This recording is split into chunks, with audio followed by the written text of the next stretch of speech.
Baik, untuk kali ini kita akan sama-sama belajar mengenai jenis-jenis teori belajar yang sangat penting dikuasai oleh pendidik. Tapi sebelumnya kita harus lebih memahami apa itu belajar.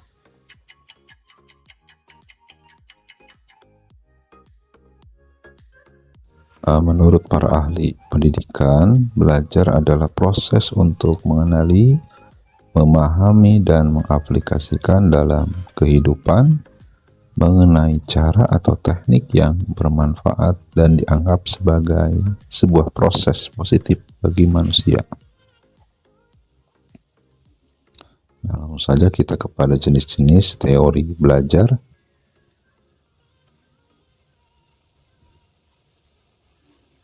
Yang pertama adalah teori belajar behavioristik. Teori belajar behavioristik ini dikenal juga dengan teori belajar perilaku karena analisis yang dilakukan pada perilaku yang tampak dapat diukur, dilukiskan, dan diramalkan. Nah, sekarang kita lihat seseorang dianggap belajar jika ia telah mampu menunjukkan perubahan tingkah laku. Teori belajar behavioristik ini pada intinya berpendapat pada adanya stimulus dan respon. Nah, ini kita lihat pengertian dari stimulus dan respon. Stimulus adalah segala hal yang diberikan oleh guru kepada peserta didik. Dan kemudian respon berupa reaksi atau tanggapan yang dihasilkan oleh peserta didik terhadap stimulus yang diberikan oleh guru.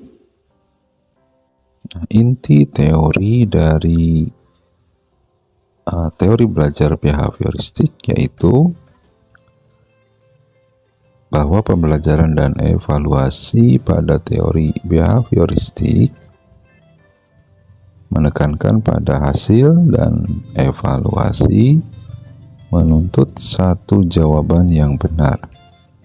Jawaban yang benar menunjukkan bahwa peserta didik telah menyelesaikan tugas belajarnya. Kemudian yang kedua ada teori belajar kognitif. Teori belajar kognitif ini jika dilihat lebih lanjut yaitu lebih mementingkan proses belajar daripada hasil belajarnya.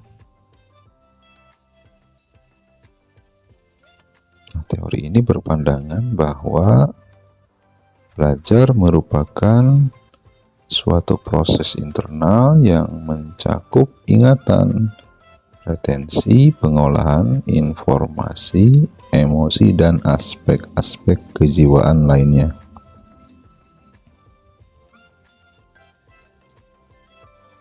Kemudian dalam praktek pembelajaran, teori kognitif antara lain tampak dalam rumusan-rumusan seperti tahap-tahap perkembangan yang dikemukakan oleh John Piaget, Advanced Organizer oleh Ausubel, konsep oleh Brunner, hierarki belajar oleh Gen, dan web teaching oleh Norman.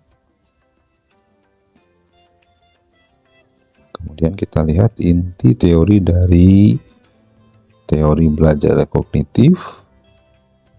Ini merupakan suatu bentuk teori belajar yang sering disebut sebagai model perseptual. Belajar merupakan perubahan persepsi dan pemahaman yang tidak selalu dapat terlihat sebagai tingkah laku yang nampak. Dan yang ketiga ada teori belajar konstruktivistik. Kita lihat teori belajar konstruktivistik yaitu memahami belajar sebagai proses pembentukan konstruksi pengetahuan oleh peserta didik itu sendiri.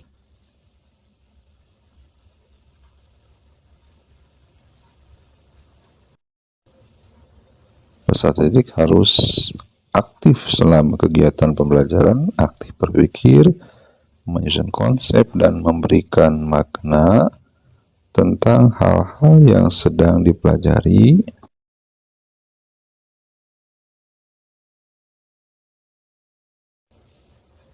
Kemudian yang keempat ada teori belajar humanistik.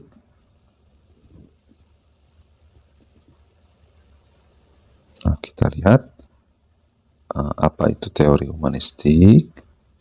Nah, menurut teori humanistik, tujuan belajar adalah untuk memanusiakan manusia. Teori ini juga amat mementingkan faktor pengalaman dan keterlibatan siswa secara aktif dalam belajar. Semua komponen pendidikan termasuk tujuan pendidikan diarahkan pada terbentuknya manusia yang ideal, manusia yang dicita-citakan, yaitu manusia yang mampu mencapai aktualisasi diri.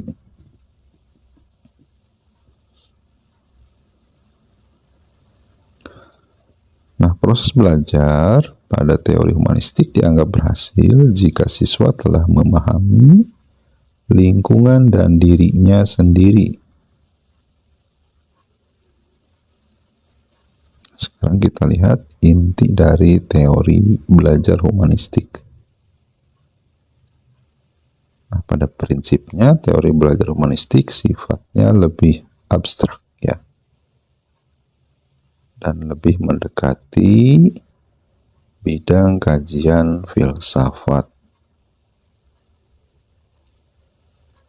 teori kepribadian, dan psikoterapi daripada bidang kajian psikologi belajar.